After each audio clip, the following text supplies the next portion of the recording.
Na Carta Apostólica Inaugural do Ano da Vida Consagrada, o Papa Francisco manifesta 5 desejos ou desafios: que onde houver consagrados, haja alegria, que despertem o mundo, que sejam peritos em comunhão, que saiam para as periferias e que indaguem o que Deus e a humanidade querem das pessoas consagradas. Ao percorrer o texto, vendo os desafios que cada um coloca, parece que estamos a entrar no coração da irmã Maria Clara, fundadora da congregação, da convidada desde Palavras que Abrem Caminho, a irmã Lina Mutolo, da congregação das Irmãs Franciscanas Hospitaleiras da Imaculada Conceição, a única congregação que tem uma província nos Açores, embora cada vez com menos irmãs e menos vocações açorianas, apesar do testemunho que a congregação tem tido ao longo de tantas dezenas de anos, em várias áreas da pastoral, sobretudo no acolhimento de idosos e de jovens, e com estes numa verdadeira aposta na formação. Mas volto a Maria Clara. Apesar de muitos espinhos e contrariedades, a vida e os escritos da irmã Clara estão salpicados de alegria, como que a dizer que a vida consagrada só será atraente e apetecível para os jovens se lhes soubermos oferecer uma alegria que ultrapasse e transcenda as ofertas da sociedade atual. Os profetas despertaram o mundo, anunciando o projeto de Deus e denunciando tudo o que se lhe opõe. São Francisco pôs o mundo em alvoroço, com a sua liberdade, com a sua natureza. Maria Clara escutou o mesmo apelo, vindo das situações dolorosas do seu tempo e, em resposta, faz com que o mundo se espavite. Irmã Lina Mutolo, muito obrigada por ter aceito o convite do Igreja Açores para esta conversa. Vivemos numa sociedade onde se ouve com muita frequência que há uma crise generalizada de vocações. O que é que isto quer efetivamente dizer para uma religiosa consagrada que se dedicou a Deus e ao projeto de Deus, mas sendo uma presença tão concreta e tão assídua junto das pessoas? Quando se fala da crise de vocações, não é só dizer falta de vocações ou falta de número daqueles que são chamados a responder ao chamamento de Deus, mas também a qualidade e a resposta dos que são escolhidos. Porque como o próprio Jesus diz no Evangelho de São Mateus 22, que muitos são chamados e poucos escolhidos. Isto quer dizer-nos que Deus chama muitos, mas poucos dão resposta a esta vocação. Portanto, quando se fala da crise de vocações, é a falta de gente que responde com generosidade ao chamamento de Deus.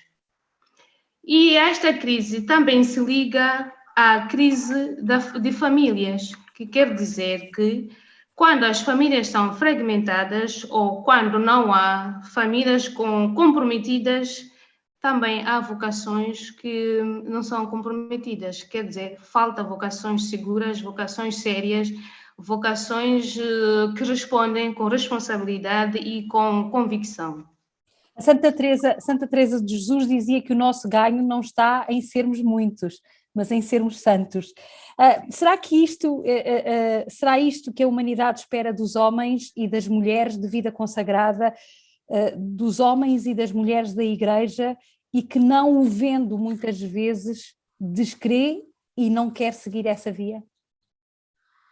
De certeza é, porque aqueles que são chamados têm que responder com convicção. Porque às vezes o que nos acontece é que respondemos, dizem que a meia-chave, né? Pois quem nos vê não acredita, e se não acreditam em nós, o nosso testemunho não toca os outros, não fala alto, fala a meias e, portanto, quem nos vê desanima. E a nossa juventude hoje não gosta de meias, gosta de cheio. Nós vivemos de facto a Semana das Vocações e esta Palavras que Abrem Caminho é justamente no tempo da Semana das Vocações. Nós pedimos muito a oração e durante esta semana temos estado a ouvir esta oração pelas vocações consagradas, que sofrem uma diminuição visível por vários motivos, e se calhar era importante cada um de nós que faz a Igreja também se deter um pouco nas causas que estão por detrás desta chamada crise de vocações. Mas isto já vem do Evangelho, os operários sempre foram poucos e a messe sempre foi grande, não é? Sim, é. Já não conseguimos em igreja ter a alegria suficiente para sermos, como a irmã acabava de dizer, o tal copo cheio para que as pessoas se sintam entusiasmadas e sigam este caminho?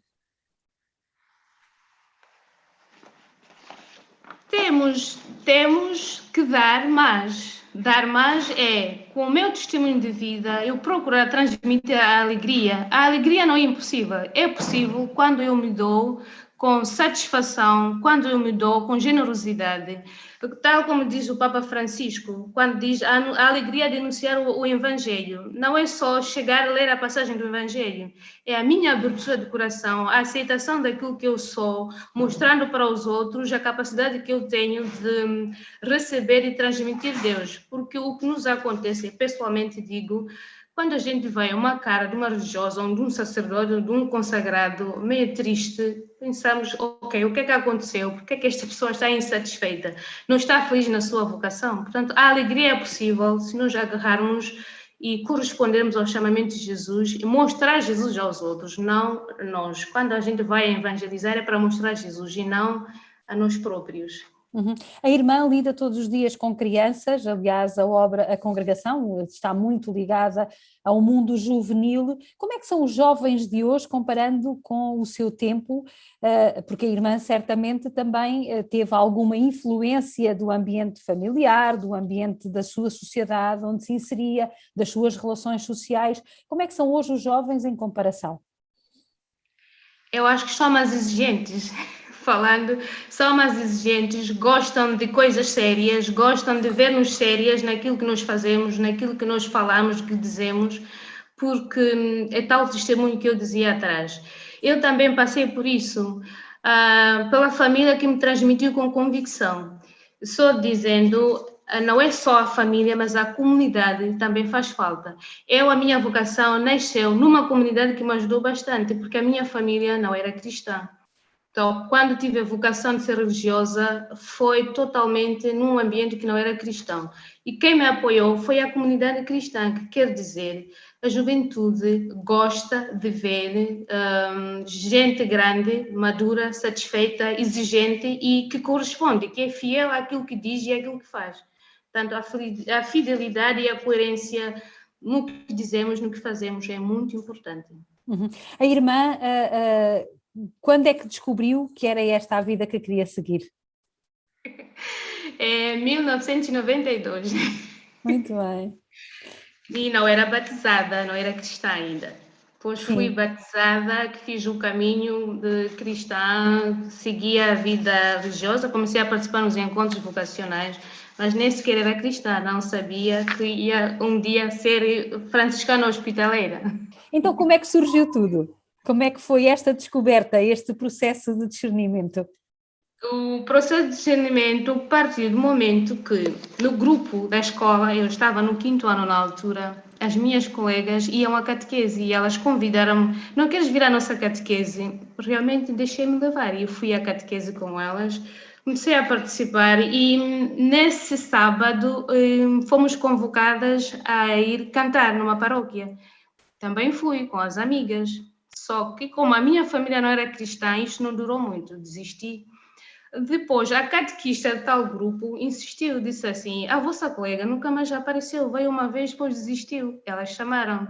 Entretanto, ia participando, depois vi uma irmã franciscana, que era na altura da minha paróquia, foi lá fazer uma visita à paróquia. Entretanto, aquilo tocou-me. Quando eu vi o hábito cinzento, falou-me muito alto, e a tal alegria, que falamos no princípio, a irmã era muito, no sorriso aberto, muito alegre, Nosso Senhor já a tenha no céu, de certeza com o mesmo sorriso. E isso tocou-me, gostei, a primeira tocou-me. E, claro, fui cultivando, não foi tão rápido porque eu não tinha o extrato familiar cristão, mas a comunidade ajudou-me bastante, tal como eu disse no princípio. Isso é muito importante. Sim, isso é muito interessante porque geralmente as pessoas, quando se fala de uma vocação consagrada, acha-se sempre que foram tocadas por qualquer coisa e depois é um caminho sempre muito transparente, um caminho muito linear, um caminho muito de entrega, com certeza, mas que nunca tem sobressaltos. a irmã certamente que também teve muitos sobressaltos na sua vida. Como é que hoje, olhando para trás, os vê e como é que consegue torná-los naturais quando evangeliza junto de jovens da sua idade, quando tinha esses sobressaltos? Eu senti que Deus sempre conduziu o meu caminho. Há canto que a irmã Maria Amélia canta, não sei se conhece. Sim, sim, sim. A vida é uma estrada de fim e sem fim, e sinto que é Deus que me conduz. Portanto, a minha, sinto que Deus já conduziu e continua a conduzir. É confiar e entregar. Realmente, houve momentos depois da descoberta, houve momentos que eu disse, e se calhar isto foi a má escolha. Mas como entreguei-me com convicção, tudo que é barreira torna-se normal. Há um ditado que dizem na minha terra que aprendamos com a água a contornar os obstáculos. A água não fica no mesmo sítio. Contorna os obstáculos, sai e continua o seu caminho. Portanto, tive desânimos, pensar, ok, não é a minha escolha, acho que isto não é a escolha normal, não fiz a escolha acertada, mas rezando, persistindo e fazendo como São Francisco fez junto à cruz de São Damião: Senhor, o que é que queres que eu faça? Perguntar todos os dias, porque não é fácil ver-me em situações complicadas e nós, como mulheres, sentir que a minha maternidade está a puxar, se calhar devia ter sido mãe e estou a puxar por nós, é um bocadinho duro, mas com a vida entregue, confiante a Deus, tudo é possível. Ultrapassa-se os obstáculos com facilidade. Entrar Mas numa... com a oração persistente. Sim, sim. Entrar numa congregação tem desafios que também mexem com a natureza humana, como a irmã acabou de dizer, falou da questão, por exemplo, da maternidade. O Papa Francisco tem-nos contado uma igreja sempre em saída, em êxodo, rumo às periferias, e porque temos também a certeza de que no centro estão sempre os mais poderosos e os mais ricos. Os pobres e os mais débeis, os excluídos, estão nas margens da sociedade. A irmã Maria Clara, a fundadora da sua congregação, saiu sempre. E saiu de casa e mandou-vos a todas sair também onde houvesse pobres, estarem vocês no meio deles. Hoje é mais difícil levar o Evangelho à sociedade porque justamente esse sentido de comunidade perdeu-se. É difícil e é fácil quando a gente confia, porque o povo o que quer é a nossa responsabilidade, ou como é que posso dizer isso? A sinceridade naquilo que nós fazemos e dizemos, porque difícil sim evangelizar quem já foi evangelizado, mas também nunca foi fácil, creio eu, para as missionárias que foram evangelizar os que não estavam evangelizados. O mais difícil é convencer, sim, quem não está convencido daquilo que nós sentimos e pensamos. Mas quando vamos em nome de Deus, tudo é possível. Quando vamos mostrar Cristo, tudo é possível. É verdade que não é em números como nós víamos nos séculos passados, mas os poucos que aceitam, a gente sente que aceitam com convicção, vivem com convicção e se entregam mesmo com rasgos. Uhum. Hoje é visível que as congregações estão-se a abrir muito ao continente africano, ao continente asiático. Os europeus desistiram de ter fé, irmã? Os jovens europeus hoje já não têm fé? Ou não há jovens europeus? Há jovens europeus não desistiram, é tal situação que falou aí atrás, que os trabalhadores são poucos, a mesa é grande, os trabalhadores são poucos. Jesus sentiu isso no seu tempo, lá há 2000 anos, ele próprio disse, pedi ao dono da mesa, porque os trabalhadores são poucos, é necessário pedir, nós temos que pedir muito. E a nossa juventude, como eu disse, é mais séria que nós, às vezes, e eu sinto-me envergonhada a ver os jovens muito determinados, jovens que se entregam, que se dão, e nós que somos consagrados mantemos um bocadinho como que reservados. Os jovens estão abertos, só que precisam de pessoas sérias para os acompanhar. Eles precisam de acompanhamento, como o Papa Francisco sempre tem dito. Temos que acompanhar a juventude para eles poderem evangelizar-se uns aos outros. Uhum. Temos a ideia de que hoje, se calhar, há falta desse testemunho, dessa dessa certeza por parte das pessoas da Igreja. E quando eu digo pessoas da Igreja, não falo só dos consagrados, falo também dos leigos que participam e que podem não ser consagrados, obviamente, mas dizia eu que falta este testemunho, faltam-nos pessoas que galvanizem, e que aqui o galvanizem não é no sentido de se mostrarem, mas é no sentido de serem capazes de mostrar esse grande mestre que é Jesus e que morreu de amor por nós e que todos os dias morre de amor por nós. É isso que nos faz falta a nós, pessoas da Igreja, que efetivamente sejamos esse testemunho para os jovens? Falta-nos bastante. O Papa Francisco tem frisado isso quando ele diz que os consagrados, eu pego nos consagrados porque é a parte que mais me toca, que nós não temos de ser funcionários da Igreja. Os padres, as religiosas, quem trabalha diretamente, não queremos ser funcionários, não sejamos funcionários, mas enamorados por Cristo. Porque o primeiro de tudo que nos chama à missão de Cristo é a oração. Se nós abandonamos a oração, o nosso testemunho não convence ninguém. Portanto, caímos na rotina de trabalhar muito e rezar pouco. E se trabalhamos muito, rezamos pouco, perdemos o sentido da nossa consagração e da nossa entrega. E o Papa Francisco tem falado bastante, só que às vezes caímos nas rotinas. Mas o mais importante é rezar. A irmã, como é que é a sua disciplina diária em termos de oração? A congregação naturalmente tem momentos de oração comunitária, tem momentos de oração individual. Como é que gera isso depois com a tal proximidade que tem que ter junto das crianças de quem cuida? Nós temos horários definidos, cada uma tem uma hora de oração, temos oração comunitária, tal como disse, temos também momentos de partilha da palavra, que vivemos, é uma hora de oração, que nós lemos a Bíblia, partilhamos a palavra e depois temos momentos também de trabalho.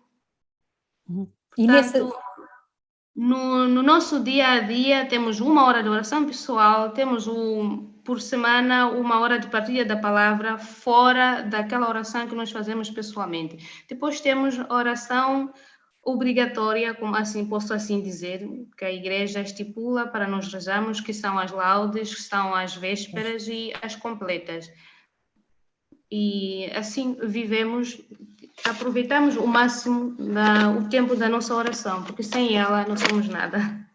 Não somos nada. Eu lembro-me de ter lido uma vez numa biografia a propósito da Santa Teresa de Calcutá, que mandava as suas irmãs missionárias da caridade para irem para o meio dos mercados e diziam que quando elas conseguissem abstrair-se do ruído do mundo e centrar-se na oração, falando diretamente com Deus, aí estavam preparadas para fazer os seus votos e estavam preparadas para ser a presença de Deus no mundo. Não lhe vou dizer, não lhe vou perguntar se também sente que há essa necessidade. Aquilo que lhe pergunto é se consegue cativar os jovens que consigo estão diariamente também a valorizar a oração e o seu poder. Valoriza, mas não é fácil. Eu, por exemplo, trabalho aqui com jovens institucionalizados, estão aqui na nossa instituição, e o que acontece? Vêm sem extrato familiar e quando chegam aqui, a gente começa quase do zero. Com 17, 16, 15, 12 anos, a gente começa mesmo do zero para os poder ajudar. Não é de um dia para o outro, faz aos bocadinhos, mas a gente sente que Deus está a fazer por nós. Eu própria sinto que Deus está a fazer por mim, porque sozinha não era capaz. Não era capaz de o fazer. Deus faz por nós, porque o que procuro fazer no dia a dia é entregar, como Jesus fazia antes de ir para a sua missão, rezar e entregar a missão. Há um senhor padre que dizia assim na brincadeira: temos que levar Jesus à poeira do nosso dia a dia. Portanto, antes de começar o trabalho, procuro sempre entregar, Senhor, fulano de tal, fulano de tal, fulano de tal, até aos próprios colaboradores com quem trabalham. Eu procuro entregar para ver se a missão corre segundo a sua vontade, porque o que nos custa mais é discernir a vontade de Deus no dia a dia, e sem oração não somos capazes de discernir. Irmã, já aqui falámos da Semana das Vocações, é um momento particular e especial de oração, naturalmente pelas vocações consagradas, como também já aqui dissemos. Qual é o grande desafio que a Igreja enfrenta hoje para poder, de facto, tornar a vida religiosa atrativa para os jovens? Quais são, porque nós há muito tempo que vimos a falar destas questões e de facto há uma questão que é ponderosa, que é a diminuição do número de vocações consagradas, sobretudo ao nível dos religiosos, ao nível dos sacerdotes diocesanos, e a pergunta que eu faço é: o que é que nós podemos fazer mais, para além de ser o tal testemunho, mas em iniciativas concretas para tornar a vida religiosa dentro de uma congregação, dentro de um mosteiro, dentro de um convento, suficientemente atrativa para os jovens que estão no mundo e que muitas vezes também eles não sabem qual é a sua vocação? Eu acho que primeiramente é trabalharmos em comunhão. A igreja precisa de ser unida, nós precisamos ser unidos uns com os outros, leigos, cristãos das paróquias empenhadas, consagrados, sacerdotes, porque se nos falta essa comunhão, mesmo as alternativas que temos, as iniciativas que nós temos, acabam por se diluir. Parece que estou a bater no mesmo teclado, mas enquanto não nos convencermos que temos que trabalhar em cordão, acho que não vamos conseguir, mesmo que arranjemos aqui formas de atrair a juventude. Se essas formas não forem dentro da forma de Cristo, não vamos conseguir. Cristo pediu-nos sempre a união. Há uma palavra célebre da Mãe Clara que diz: sem união não há força. Portanto, o que precisamos aqui é união, para trabalharmos todos em comum, para encontrarmos saídas iguais para todos. Quando se diz igual, não quer dizer quem está nos Açores tem que ser igual ao continente, até porque somos tão diferentes uns dos outros, mas a criatividade que vamos aqui arranjando tem que ir sempre na forma da oração e da unidade entre os párocos, os consagrados que trabalham na pastoral, para poder convencer, porque se não somos unidos, vamos pregar a união, não nos serve muito. Uhum. Não nos serve muito. Nós estamos mesmo na reta final desta nossa conversa, o tempo passa muito depressa. Deixe-me só fazer-lhe um desafio em jeito de provocação. Se hoje, quando hoje se abeirar do sacrário e estiver diante de Jesus, numa oração simples, como é que nos ensinaria a falar com ele? Senhor, entrego-te tudo. Nada tenho, nada sou, de ti espero. Muito obrigada, irmã Lina Mutolo, da Congregação das Franciscanas Hospitaleiras da Imaculada Conceição, a única congregação religiosa que tem uma província nos Açores, a província de São José, com várias casas no Pico, com uma atenção especial às crianças em risco, também na Povoação, em São Miguel, com outra casa do género, na terceira com um colégio, o Colégio de Santa Clara, um dos 2 colégios católicos da região autónoma dos Açores, e também com uma casa, a Casa de São Francisco, onde acolhe as irmãs mais idosas da congregação. No Faial, infelizmente, a congregação também já está com pouca gente, nem sei se já encerrou mesmo a casa, em São Jorge já encerrou, e, portanto, ainda assim é a única congregação, como eu dizia, que tem uma província nos Açores. Foram palavras que certamente vão deixar veredas e que vão criar caminhos para novas vocações. Obrigada mais uma vez, até para a semana.